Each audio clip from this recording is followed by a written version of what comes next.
see the drippy, I'm fitted up. Hop in my car and the giddy up. Secure the bag, yeah, I get the bus.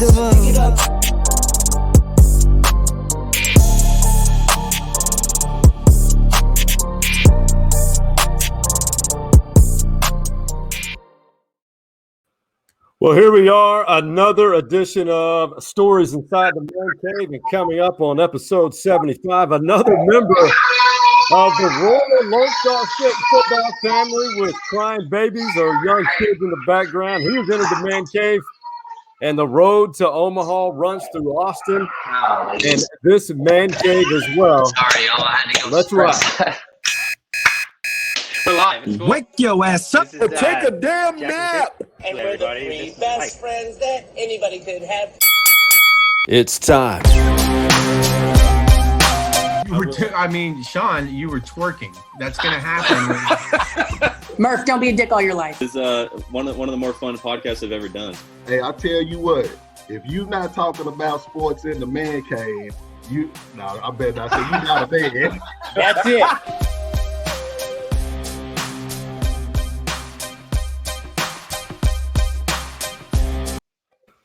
Well, welcome. We got to hear Jaxon Shipley's children in the background. Big Mike, Hardball Harge. That's quite an organic open, and that's real life as we welcome Jaxon Shipley to the Jim Saxon Insurance Agency. Stories Inside the Man Cave. Welcome, Jaxon. Thank you. Yeah, that's just where we're at. We literally are starting up, and I see one of my sons running in here screaming, saying the other one got hurt real bad. So it's real life. How bad was it? I don't even know. Couldn't tell. Internal bruising. Internal bruising. He's like, I'm on dad duty, but I'm here. You know what I mean? You got to get that nanny life, bro. We're half and half. Man, yeah, I don't know. Well, I got my wife here. She's helping too, but sometimes our little ones, we need about 4 people for him. That's funny. Hey, for everyone who's probably watching, they know a lot about Texas football. Some may know a lot about Texas high school football history, but you know, you are the former Texas receiver. You're the son of what all the grandkids in the Shipley family call as Bobo, and you own the title of Jordan's brother. Tell us what it's like, first and foremost, to uphold that Shipley name and that tradition and the legacy, so to speak.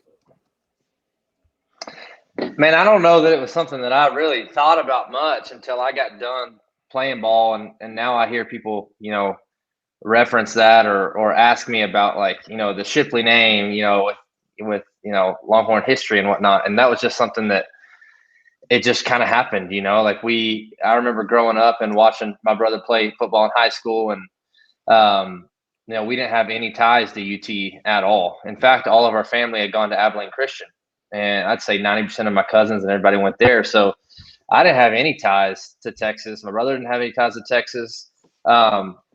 So when he came here, that was my first experience at all with even watching the Longhorns.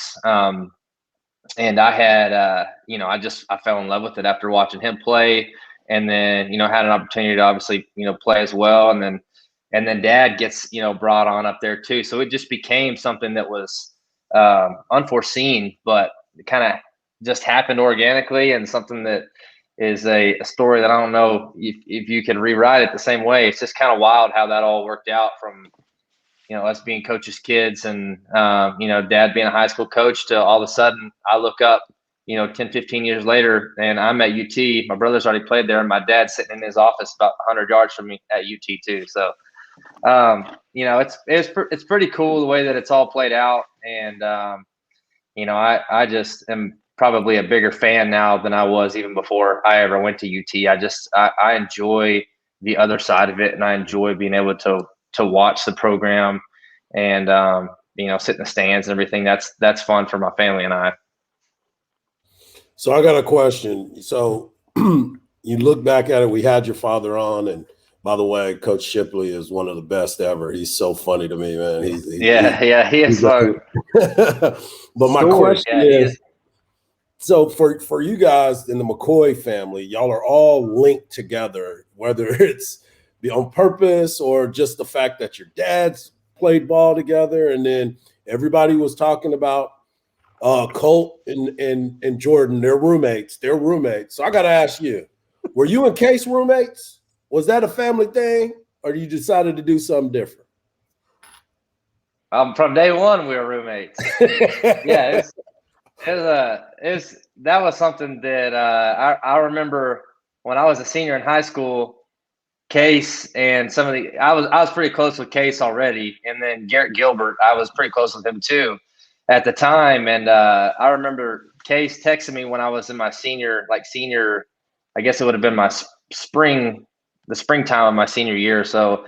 And they were about to go into a team meeting, and they were basically filling out paperwork to ask who wanted to be each other's roommates and stuff. And I wasn't even there yet. Case put my name on the deal and turned it in when I was a senior in high school. And so when I got there, me and him were already linked up, and it's pretty cool. But you know, what's wild about it really is that was something that was kind of played out, you know, when Jordan and Colt were at UT. It was something that was always on all the time. Yep. People were always talking about that.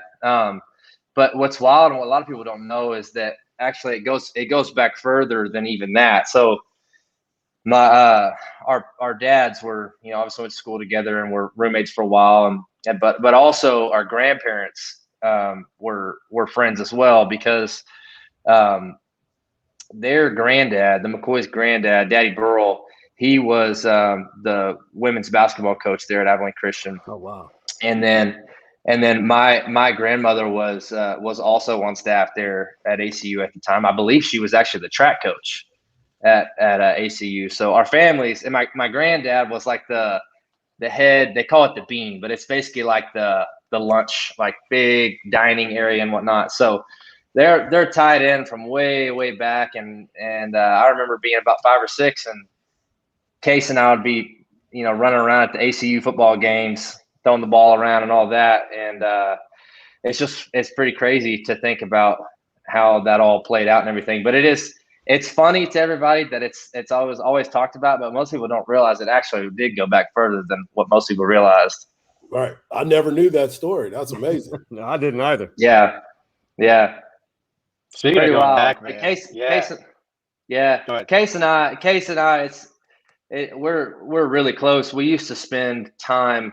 We go up to Austin when Jordan and Colt were there. We'd go every summer, in like middle school and stuff, and we go stay with them, and we go out, play laser tag, and do all, you know, go fishing, do all this stuff with Jordan and Colt back when we were, you know, 7th, 8th grade and all that. So we had just always been super close. And even to this day, we still see each other fairly regularly. And he's got a couple kids of his own, as do I. So yeah, I mean, McCoys are an awesome family, and one that we certainly have a lot of history with, but hopefully future times with together as well.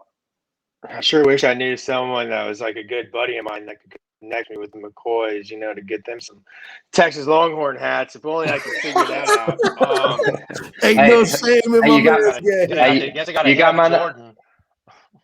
Well, good luck with that. You won't be able to get a hold of him. You never text me back, man. He's not. He's not. He has sometimes that's a little bit of a struggle for people to be able to reach him via text message and whatnot. But you got my number, so we can make it happen. I got you. Speaking of like flashbacks, when I was living in Coleman, Texas, there was this kid, right? He was this wide receiver out of Brownwood High School. This kid there, I mean, he was the fastest thing anybody. I mean, he's like white lightning. And they were like, "You got to come see this kid play." So I was like, "Yeah, man, I've seen high school kids play before, dude." They're like, "No, it's the playoffs. It's the playoffs." They've got this kid named Steele Ratliff. He's like a middle linebacker. They've got this quarterback, this wide receiver is going to Texas. And, you know, being a big Longhorn guy, I was like, all right, I'll come check it out. So it was actually, you know, this little scrawny kid you see kind of getting like, you know, catching punts and do this stuff. I'll never forget though, in this playoff game, they this team like, man, 66 to like 27 or something. It's like the first or second round. It was freezing. They kick a punt, and the punt goes like 6 yards. And you just see Jaxon, who's the kid we're talking about, run over to the right, catch this punt, and he goes And Jaxon just goes and literally sprints straight left.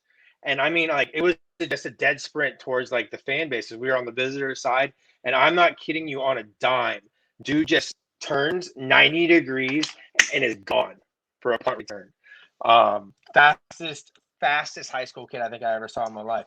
And the way he would run, dude, he just chops, bro. He was just chopping. So flash forward to when, we had started Last Stand Hats. I randomly got this DM from Jaxon, and I was out in California doing some stuff, and I was like, holy shit, Jaxon Shipley just hit me up. He likes his DBU hat. And I was like, well, let me see what we can do. Like, we got some new designs coming out, right? I was like, if you want to, like, meet up, go to the Hula Hut, you know what I mean? Have some tacos, talk some hats. And lo and behold, man, like, Jaxon is hands down, like, we'll always have a special heart with us and be part of our family. Like, without Jaxon, we probably wouldn't have blown up the way we did. And it just shows how humble, like, this kid is, right? He's been a star in high school. He was a star at UT. He's in the league. But if you met Jaxon in person, you never know that. He's one of the nicest, coolest cats I think I've ever met, and a good role model, right? I'm probably 10 years his senior, but kid's like got a good head on his shoulders and great family man and everything else. So, one of the cool. I appreciate that, Mike. Yeah, man. Seriously, I mean, I Jordan's a lot appreciate cooler that. than you, but I just wanted to. I'm just kidding. Have you ever? Well, you thought can't about even doing get a like hold of Longhorn Jordan, Network? so that's not real cool. No, Jordan, I don't hang out. Hey, have you ever thought about doing like Longhorn Network or anything like that on TV? If they approached you on stuff like that? No, I don't know, man. I mean, I don't know that I would. I never really have thought about that. And I know Jordan did that for a while, and he enjoyed it. Was a little out of his character, or a little out of his comfort zone, but he ended up warming up to it and did pretty well. I would say I'm maybe a little more. Maybe I like to talk a little more, and so that might be something that might be a little more up my alley. But I still don't know. I don't know if that'd be something that I would do or not. But it's something that is definitely a unique opportunity for everybody that gets a chance to do it. Mm-hmm.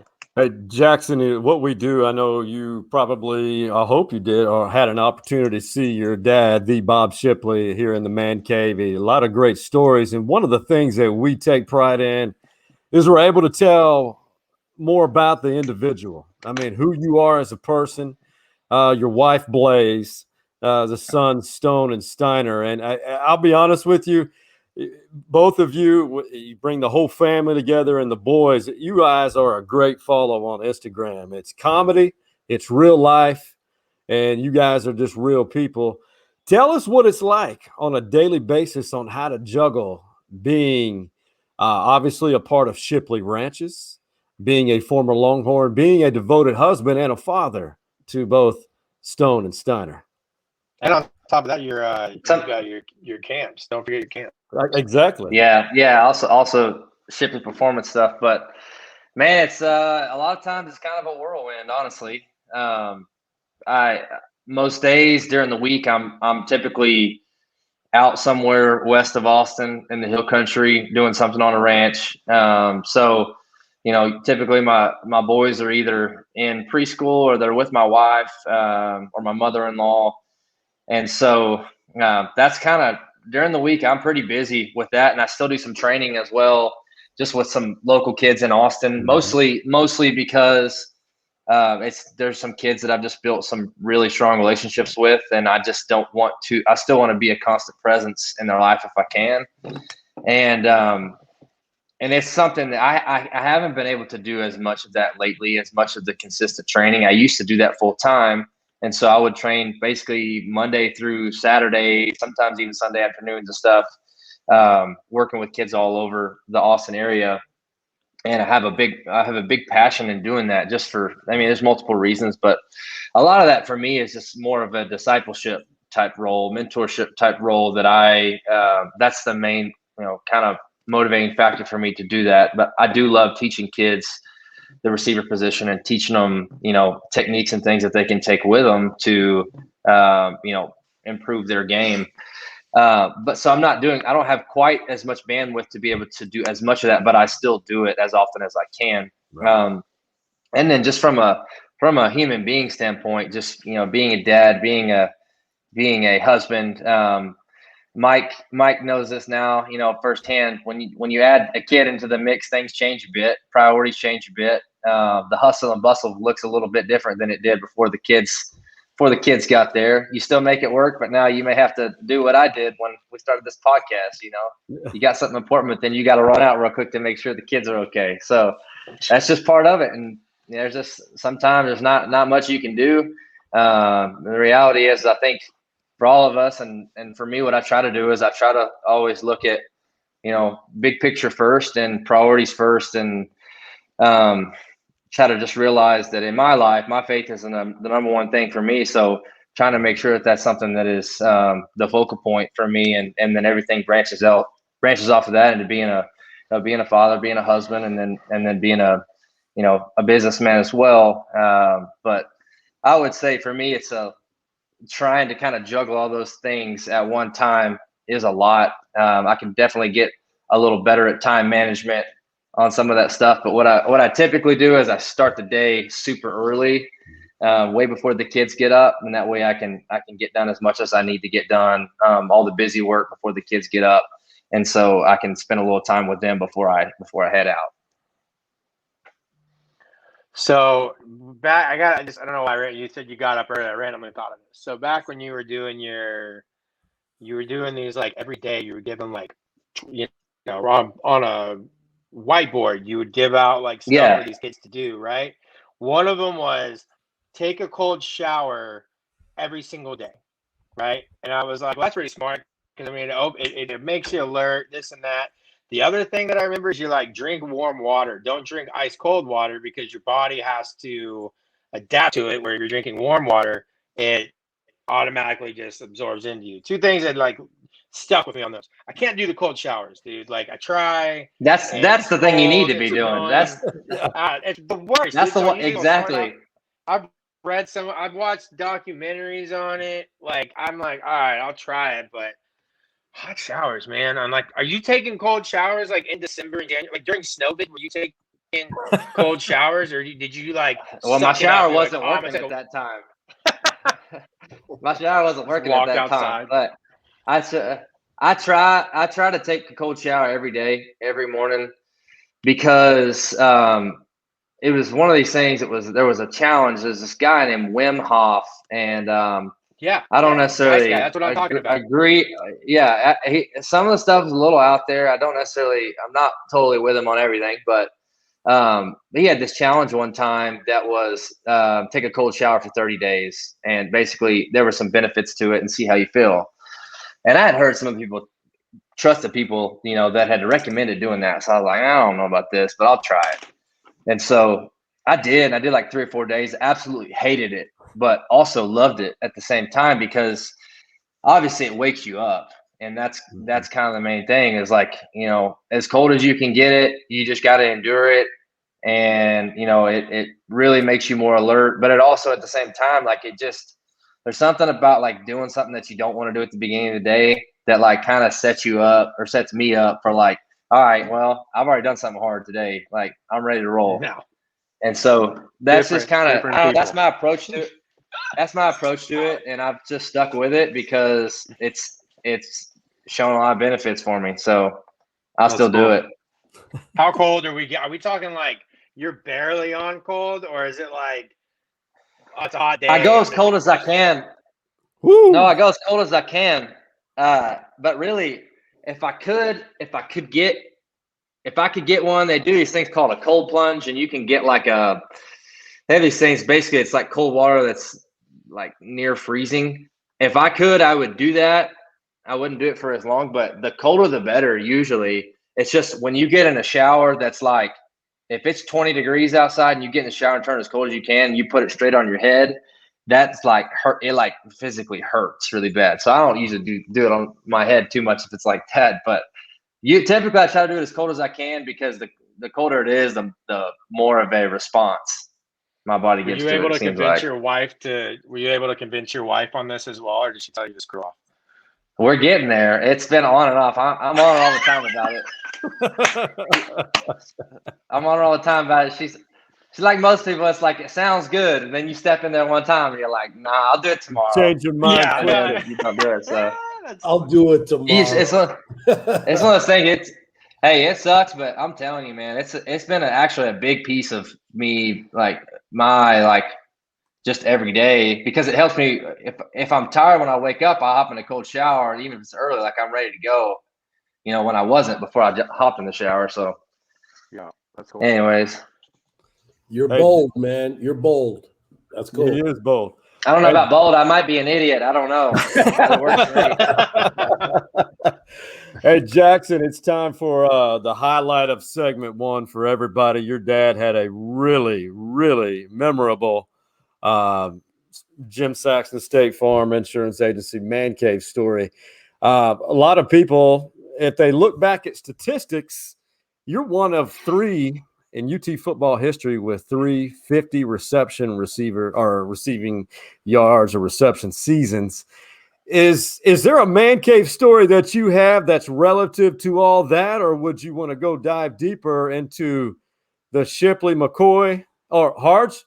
That's a great stat. And before he gives us his man cave story, I need to understand this. You played in 48 games. You caught a pass in 47 of 48 games. Why in the hell didn't you catch it in 48 games? Why don't you ask Case that? I asked him that same question after the game. I'm like, man, hey, I don't want it to be all about the stats or anything, but I did have a streak there, and we didn't even get a ball from to me. Now you're in a bubble. Like, come on, give me a bubble for no game. We got something going here. But I know it's not his job to be looking at other people's stats and all that. And to be honest with you, I don't care at all. But I just thought I was just joking with him. It's one of those things. But honestly, I have no idea. I have no idea what any of my stats are or were, and really never did. That just wasn't a focal point for me. But I did know that. I did know that one because somebody brought it up when I was at like 40. I was at like a game or 2 away from like passing, going to like number 2 or something like that. Yeah. And so I just realized that a few games before that. And that was the only one that I ever even knew where I stood on anything, really. But can I get a bubble screen or something for no game? I mean, seriously, I'll take minus 5 yards. Just come on. Give me the catch. Hey, I got a question though, like just kind of crossed my mind. So you came, you were there from what, 2012, 2016, is that right? 2010, 2014? I was there 2011 through 14. That's right. So coming in 2011, this even works out better, right? Because you hear all these people like Quinn Ewers, the QB out of Dallas, who was committed to UT. Now he's at Ohio State. Came out last week and was like, the reason that all these Texas boys are leaving is because Texas hasn't been anything since like 2009. Being a part of UT, and do you ever get that from people that are like, well, you kind of were there, but UT didn't do anything? Like, where do you think the team is now with Sark coming in, and how do you think that the team is going to, progress in their first year under Sark versus Herman?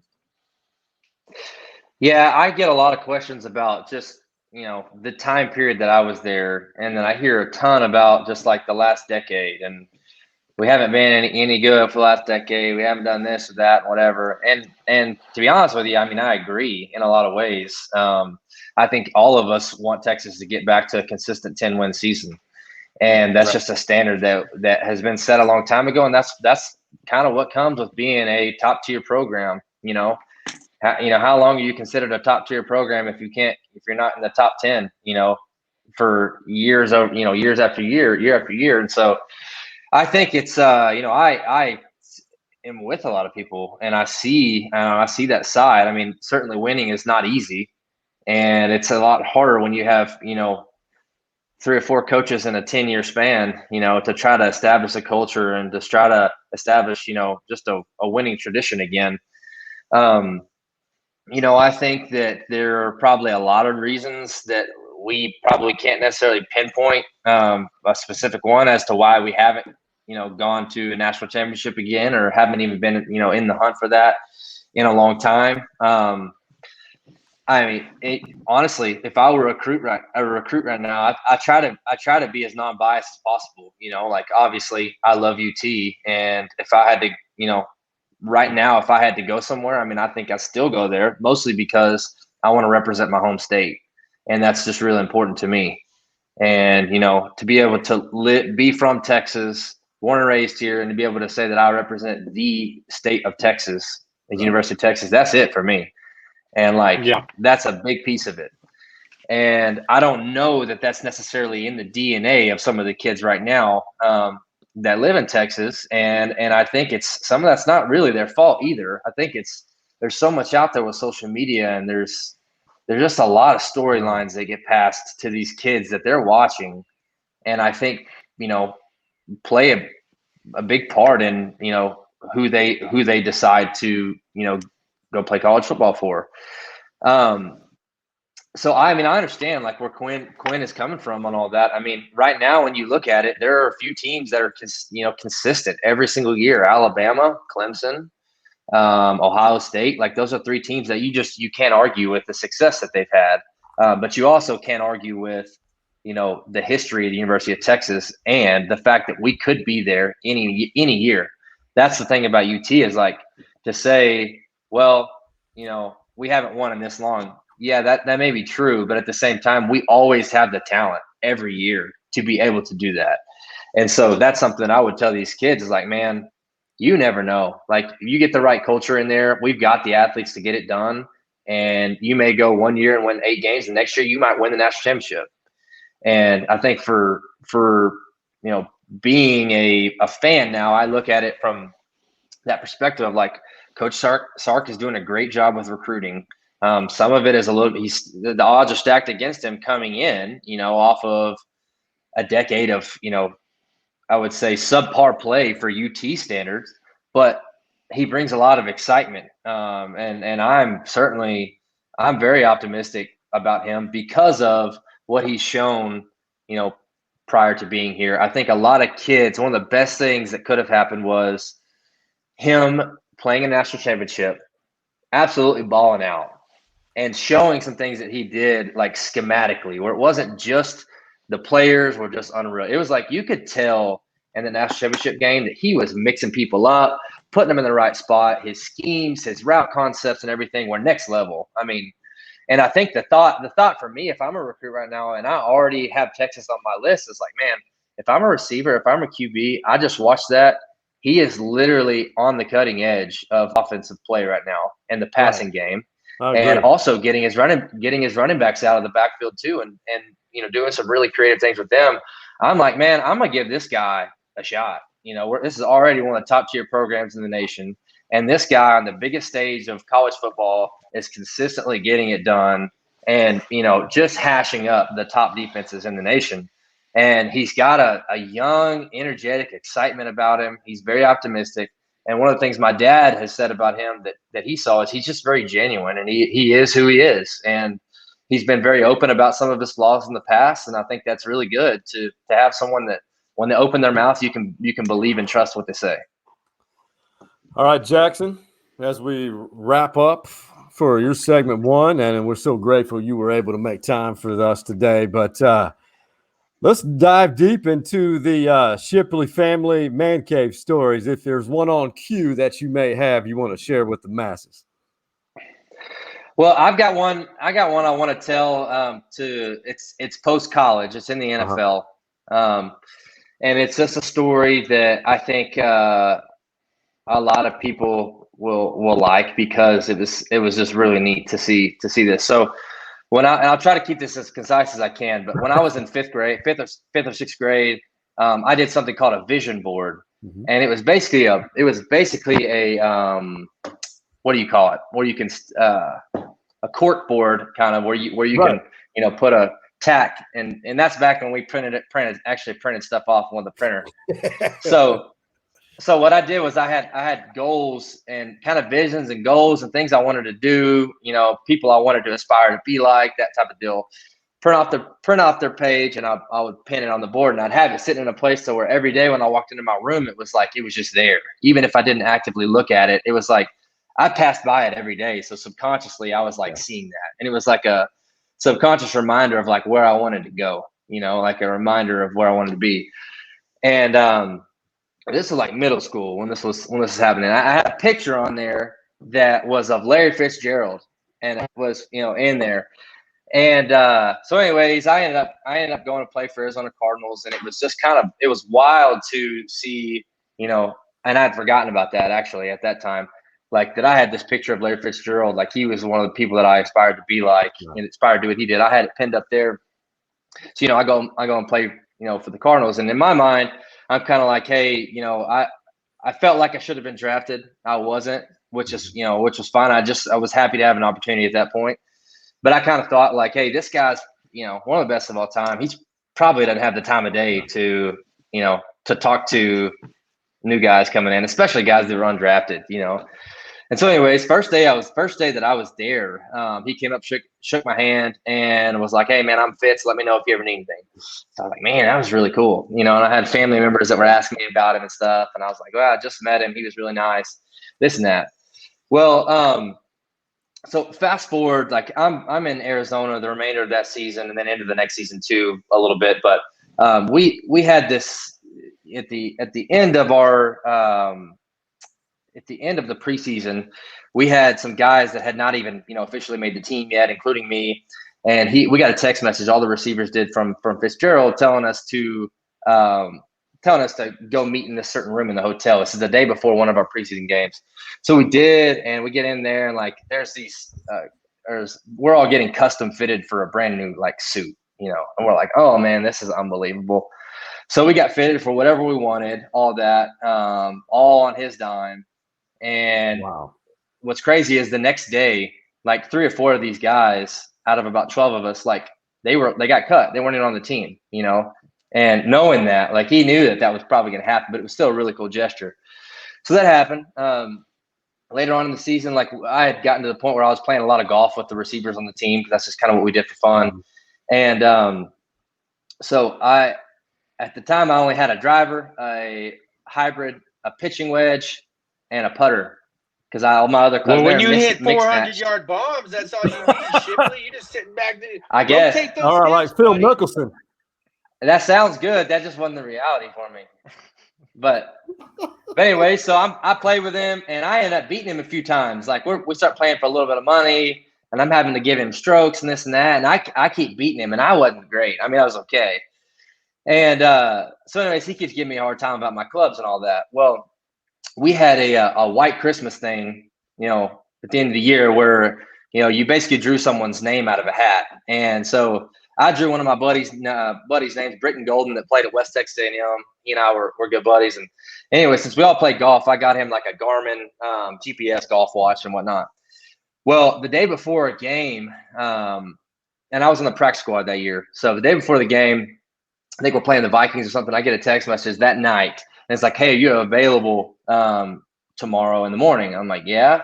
Well, that's kind of weird. So Fitzgerald sends me this screenshot of a place. He's like, are you available for a fitting? And I'm like, man, this is really cool. But like, we already got fitted, you know, for a suit. So anyways, I wake up the next morning. I drive to the spot, and it's a custom golf fitting place. And so basically they're like, hey, Fitzgerald said, you know, get fitted for whatever you want to get. And I was like, you got to be kidding me, man. And so I got fitted, got brand new clubs and all this stuff. And then basically he calls me before his game and was like, hey, did you get fitted for what you wanted? Like all this stuff, how they treat you right and all that. And I was like, man, this guy is this is unreal. And so then he's like, hey, do me a favor. He's like, don't just this was right after happy. He's like, hey, don't tell anybody about this stuff. You know, just you don't need to go telling everybody. So I was like, okay, well, this is unbelievable. So whenever we actually exchanged gifts during Christmas, he got me another gift in front of everybody else. But, you know, had gotten me this custom golf set of clubs. That was just, I mean, they were pretty expensive, you know. And so it was just really cool to see someone of his stature, things that he had accomplished doing that. And then whenever Stone was born, my oldest boy, I had a onesie in my locker that was a Longhorn onesie with number 8 on it. It said Shipley. It was stitched in the back. I had a number 16, which is my jersey number for the Cardinals. And an Arizona Cardinal custom deal with Shipley on the back and a beanie thing. And it's just stuff like that. It's like, man, why are you doing this for people? Like, I don't understand what's in, why are you doing this? But it was just really selfless of him. And so anyways, it was just really cool to see I go from having a picture of him, when I'm in 5th or 6th grade too, and we get to be buddies and he just does all this selfless stuff. And I'm like, man, this is wild. And then I watched a documentary last year and then I found out that he actually does that stuff for a lot more people. And so, remembers your family's names, their birthdays, just crazy stuff. So that's pretty wild story. Are you able to keep in touch with him still? Like every once in a while, you guys ever, shoot? Yeah, every once in a while. Yeah. Yeah, super often, not super often, but I do keep up with him. That's cool, man. No, that's super pretty cool. amazing. You really don't. Everyone has this perception of everybody, especially professional athletes. And I think Fitzgerald's been one of those guys that's really you kind of get a good feel for him through interviews and how he conducts himself. And I think that's amazing that you were able to link up with him, Jaxon. And it's kind of a reflection of who you guys are as the Shipley family as well. I mean, it seems like it. Very similar. Well, I don't know, but I do appreciate that. But it's a learning lesson for me to just like, I'll always take that with me of like, no matter how far you get in life, like you're never too big to like, to help someone out, to, just to kind of get on their level and just we're all human at the end of we're all human at the end of the day. Absolutely. I mean, it's almost like hearing that story now, it just echoes from what I said earlier, man. Like, Jaxon didn't have to help me out. Jaxon doesn't have to help out a lot of other people, but he's a humble guy and just a good dude. And like literally, Jaxon tells stories of Fitzgerald as I tell stories of Jaxon to other people, right? Like just a cool dude, like doesn't have to do this. I'm serious, man. Like, you're a one of a kind, bro. There's not a lot of good people out there like you. Like there's a lot of good people. I'm sorry, guys, but it's rare, man. Especially being your age and how old you are now and everything else. Like it's really refreshing to see. So it's really well, thank you from what he did. Yeah, man. I appreciate that. To call you a friend, man. Seriously, I mean that. Absolutely. Same. Hey, well, we do the same for you guys and your entire family. And Jaxon, man, my friend Mike. It's not a friend of life. You don't ever say those types of things about me, man. I thought we were in this together, why you man. But it's about Jaxon. On the radio station. I'll never forget that. Focus one on Jack.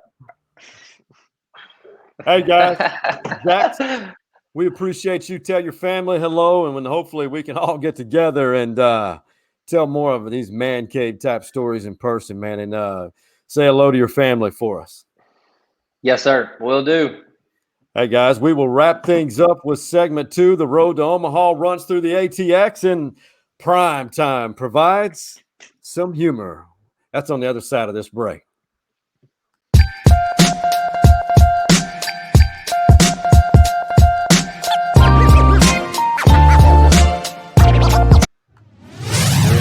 One of the most loyal fans of Stories Inside the Man Cave podcast since day one has been Jimmy Saxton, the former Longhorn and former Westlake chaparral, and the son of a Longhorn legend who was a Heisman finalist.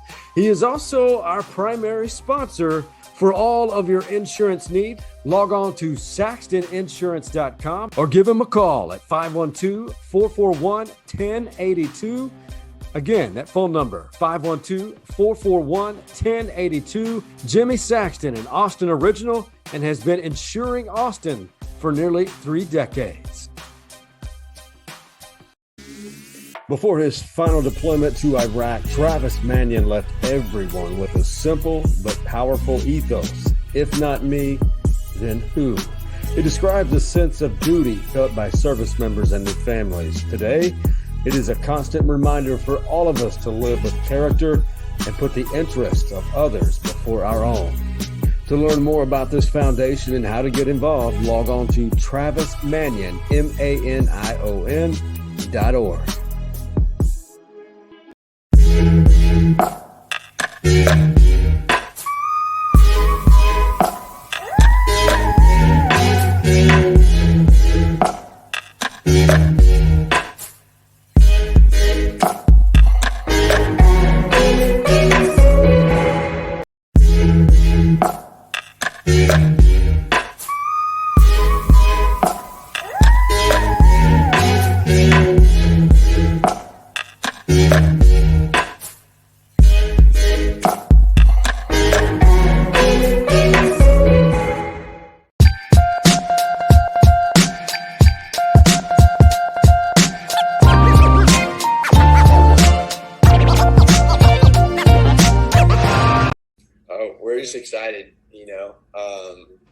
it's the best time of the year. You know, we've waited 2 years for this opportunity, and so we're ready to get going.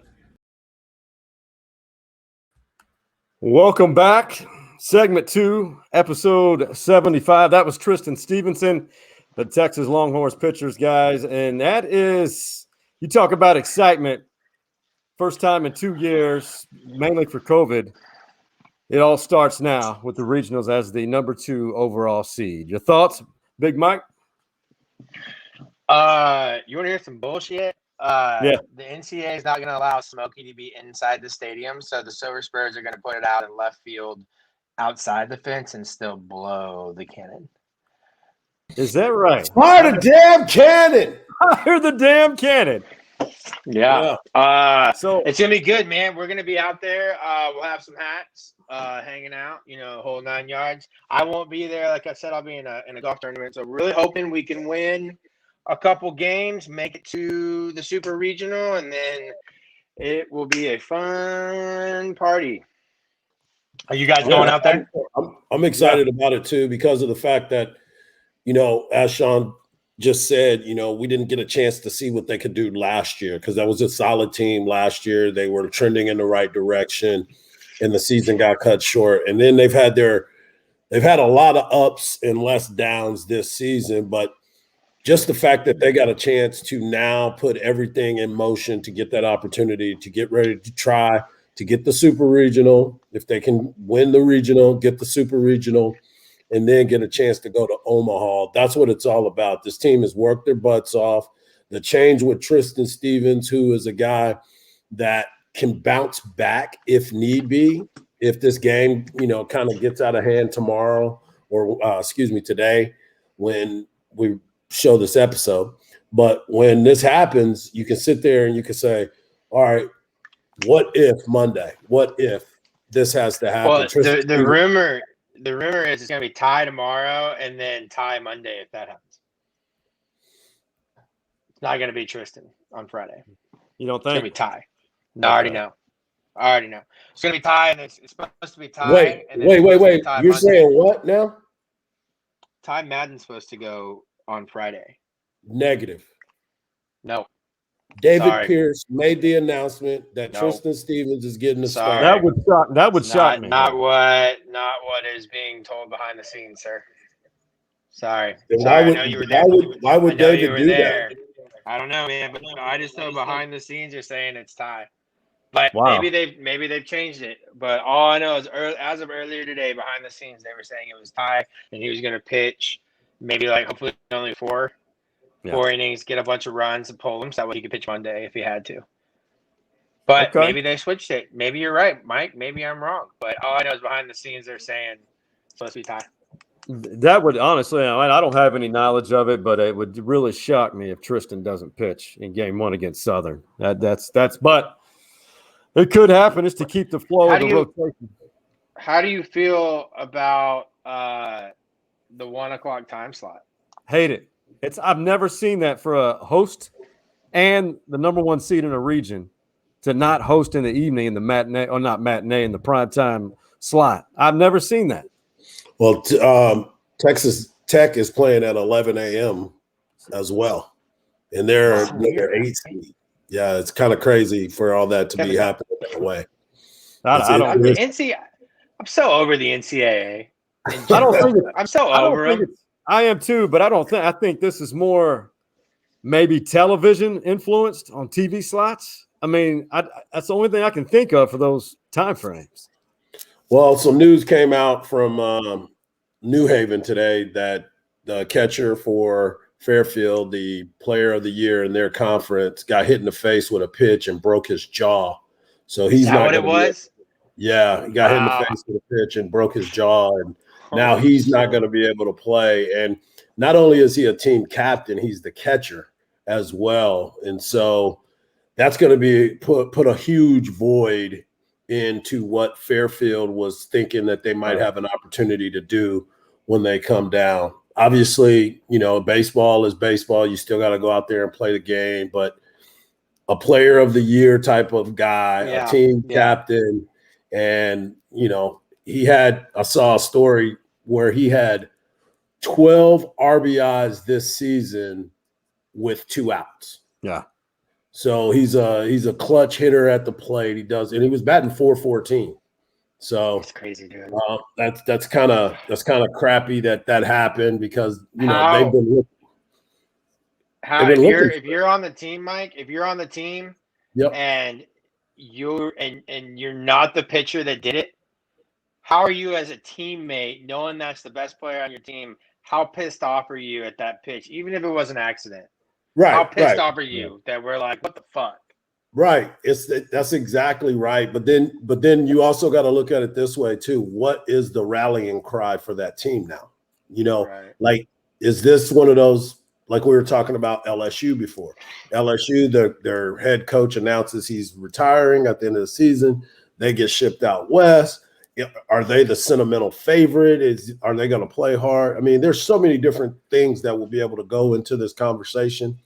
But the biggest thing for me is that they're getting a chance to play. We didn't have this opportunity last year, and now we're going to get a chance to see who is going to make it to Omaha and dogpile at the end of the year. Absolutely. No dogpiling until Omaha for this Texas program. Of course, you guys, Big Mike and Harbaugh Hard, you talk about Fairfield. They have been the RPI darlings all season, like the number 2, number 3 RPI. Obviously, RPI mattered as far as the top 8 seeds. As far as concerns about Texas, they had 47 strikeouts at the plate in 4 games in Oklahoma City at the Big 12 tournament. Melendez, 1 hit in his last 14 at-bats. And then, of course, Daly has struggled. Now, I did put a Twitter poll up.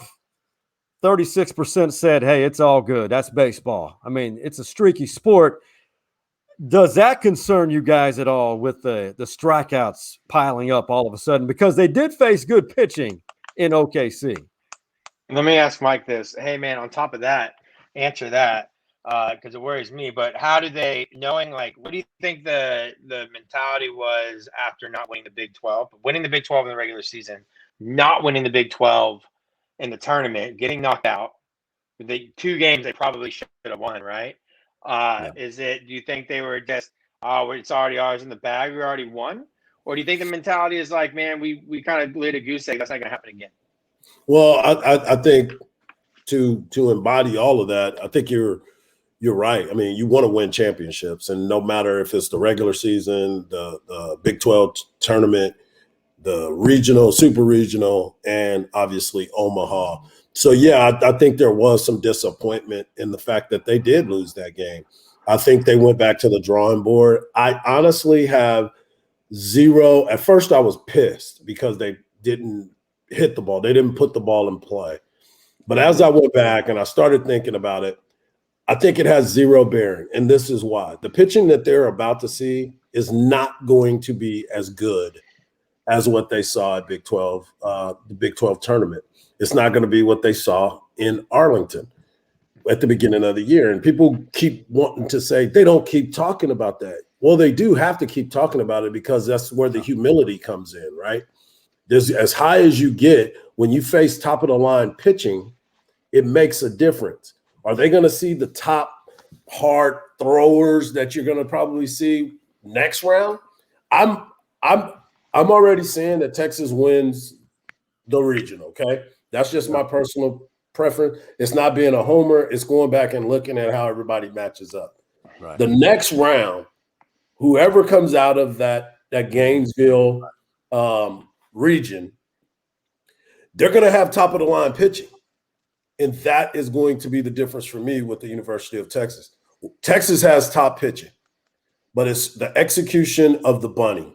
It's the hitting and running. It's the when you get an opportunity to score runs when they're not going to give them to you. Situational baseball. The teams are going to be better too. So everything you do is going to be under a microscope. We've talked about how great Texas's defense has been all year. We talked about how comfortable a Tristan Stevens or a Pete Hansen or even Tom Madden when he's not trying to strike everybody out. Pitch to contact because you have the players behind you to make the plays. You don't have to strike everybody out. Now it's going to shrink. Your errors of opportunity get smaller and smaller and smaller. So that is where I'm concerned with Texas because of the lack of execution sometimes on the situational stuff. Right. Well, it'll be a good conversation next week when we jump back on here and we talk about what did or didn't happen, right? What transpired. You know? Absolutely. Absolutely. Hey, we want to know what you think, our listeners, or if you're viewing, of course. Are you concerned about this team or about this region? Or what are you excited about this Texas baseball team? A new life, new beginning.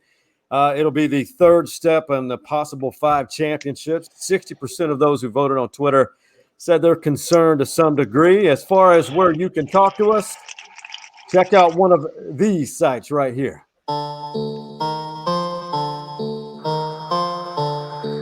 Tell me something good. Pick it up, pick it up, pick it up, pick it up. You see the drippy, I'm fitted up. Hop in my car and the giddy up. Secure the bag, yeah, I get the bus.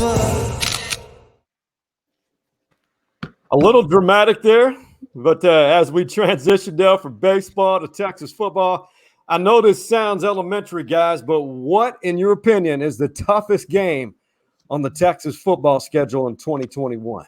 We're going 1-0. Got to go 1-0. That's the toughest game for me. Go 1-0. Right. Shut the fuck up, Tom Herman Jr. We got to go 1-0. Don't be sleeping on ULL, although I saw a line. Yeah, come for real, for real. Texas is a 9-point favorite against ULL right now.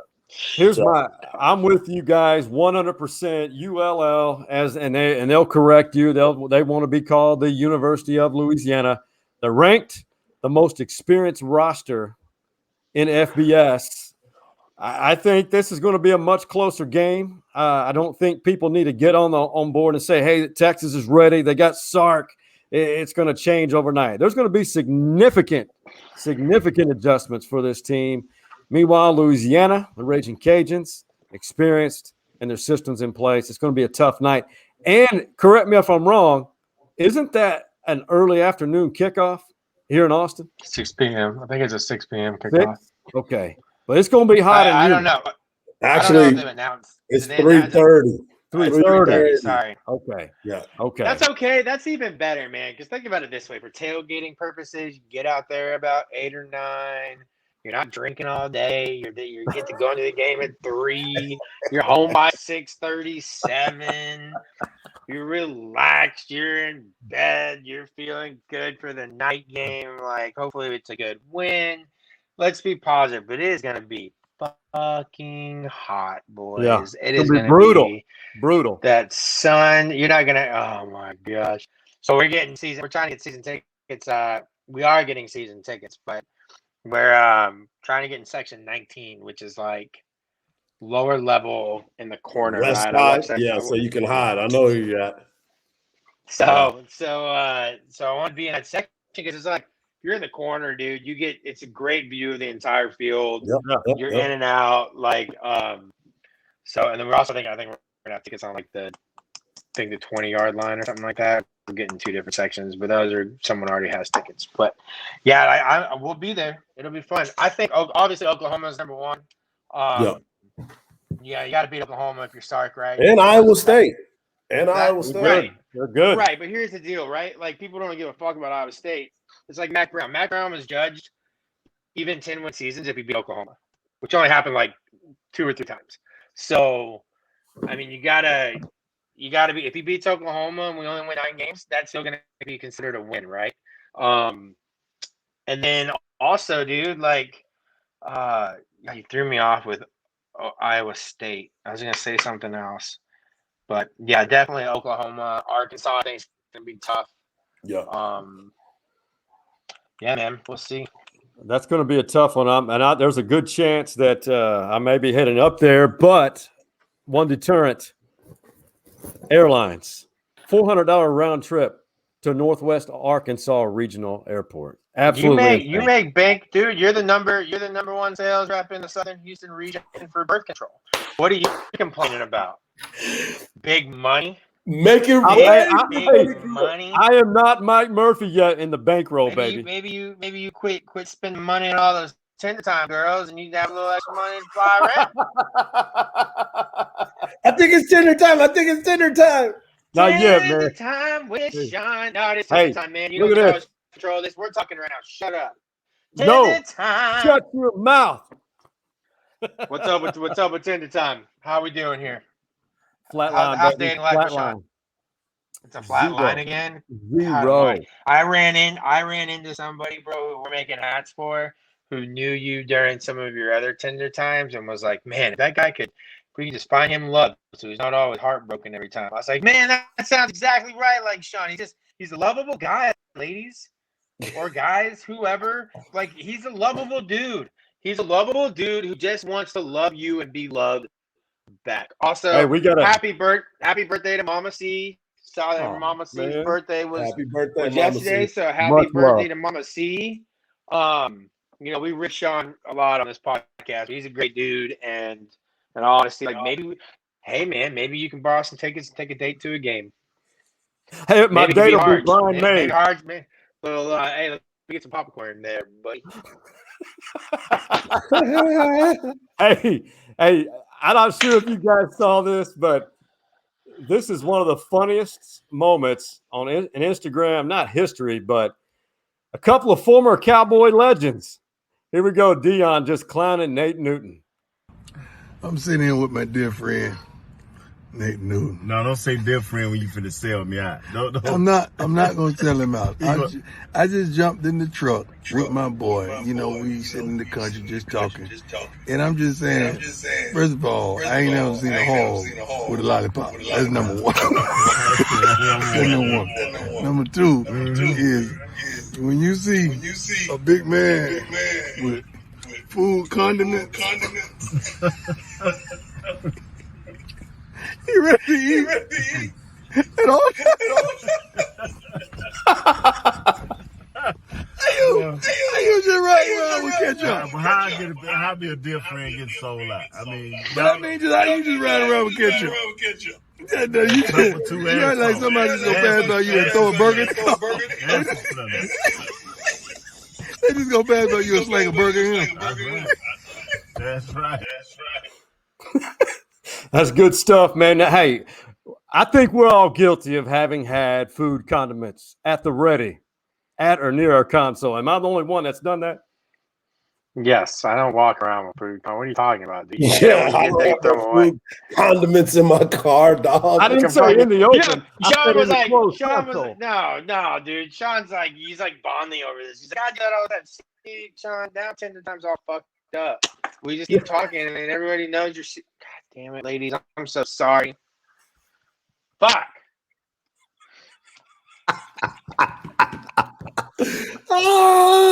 You can't get no plane with no condiments in your car, dog. Hey, baby girl. No, don't worry. I got that. I got your ketchup and mustard right here. Right here. I know there's a shortage. But I got mine, baby. Sean's going around to every single one, just picking up a couple here and there, and it's all like his fucking car.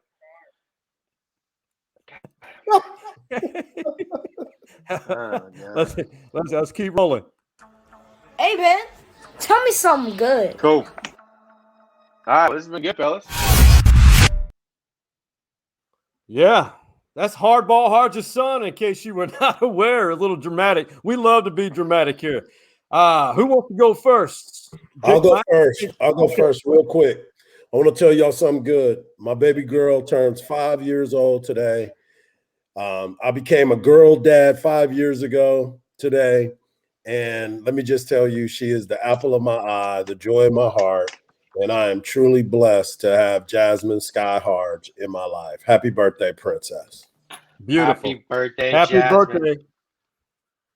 I can show you the world, indescribable feelings. It's Aladdin. It's Aladdin, for Jasmine, right? Yeah. Oh, I see what you're saying, Aladdin. Harge is on the fucking phone. Harge is like, I don't even give a shit. I'm like, I just got my baby girl's birthday, and I'm on the phone. He's trying to order presents off of Amazon. Like, I can't get that same day. He's late. Just kidding. Where the fuck is this pony at? God dang it! I ordered it 2 months ago. I need it now. It's my pony, and I need it now. My little pony. Oh, well, here we go. Now we're I went weird. straight 1986. Tell me something good. Well, first of all, shame on Boise State. They denied us at Last Stand Hats. They said we're not unique enough. Not What? unique enough. Yeah, that's what I thought too. So we're gonna go after the Idaho Band. Specifics. Just now, we're not unique enough. We got some other stuff in the works though, so that's good. And yeah, a big special happy birthday to Jasmine. Jasmine Sky Harge, SKH. Let's go. Also, big shout out to Harge, man. He's doing big things. He's got his podcast. He's leaving us right now. He's packing up. Harge is a hustling man, dude. That dude does his own podcast. That dude's got work. He's got family. He's a active, like, what's the word I'm looking for? Like the parent that's always there. What's that called?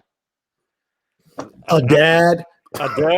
Yeah, active dad, active parent, right? Kids are blossoming. So big shout out and same to you, Clinch. Like, you got your own thing going, but you're a hustler. Yeah, dude, I'm just happy to be a part of this and good stuff. Hey, to tell you something good, sponsored by Cosmic Coffee and Beer Garden on the South Side. It looks like Big Mike and I are going to wrap things up. Hardball Harge had to go spend his birthday with his little girl, Jasmine, 5 years old, as we just mentioned. And Big Mike, much love for giving a shout out to Mama C on her 78th birthday. I know we've talked about this a lot. We've got to cherish these moments with everyone that's special in our lives, including you. You got to cherish it, man, and communicate. And I know this isn't something good, but a pillar of the Austin community, particularly the LBJ high school community, the father of the Ray Jaxon, who's definitely a friend of our podcast, Michigan's Fab Five from LBJ. His dad did a lot of wonderful things for this community, especially in the LBJ community as a mentor, coach, quite a comedian. Those who had an opportunity to know him, you know what I'm talking about. Much love and respect to the family of Ray Jaxon. His father recently passed away, had some health issues, but it's a celebration too, because that's the good part of it. A celebration. Whoever had the opportunity to meet him, you knew, and it was quite a beautiful thing. And Big Mike, before we sign out, head to our Twitter site @StoriesManCave for info about Chris Clack and Ray Jaxon's upcoming free basketball clinics, which they will put on here very soon in June and July. And that's a pretty big deal. So that is. It's going to be good. Get out there, do that. Check out KLBJ. I'll be leaving here, headed straight over to the radio station. We'll be hosting with Beto and Jason for 2 hours. Pretty nice. Now the Harge is here. You know, I never got to go on and host with him and Chip Brown. So whatever, bro, you're listening to this. I still see you not hooking me up. Also challenging our good friends over at the Horn, Kevin Dunn and Brad Kellner and old Rod Babers. I've sent them a group text telling them, listen, I'm sorry if your listeners ain't there from 4 to 6, but we'll give them back from 6 to 7. Much love, buddy. Hey, at least you and I did a couple of interviews in front of the camera, so we did that. Unlike Harge, we know what we're doing. Huh? We know what's up. We know what we're doing. All right, man. Have a great weekend, and everybody go out to the baseball field, support Texas Longhorns, and holler to play when you see them in the street. For Coach Mo, go ahead. Hook him. For Coach Mo, Big Mike, and the absent. Well, I mentioned Coach Mo and Hardball Harge. We out. You see the drippy, I'm fitted up. I'm in my car in the giddy up.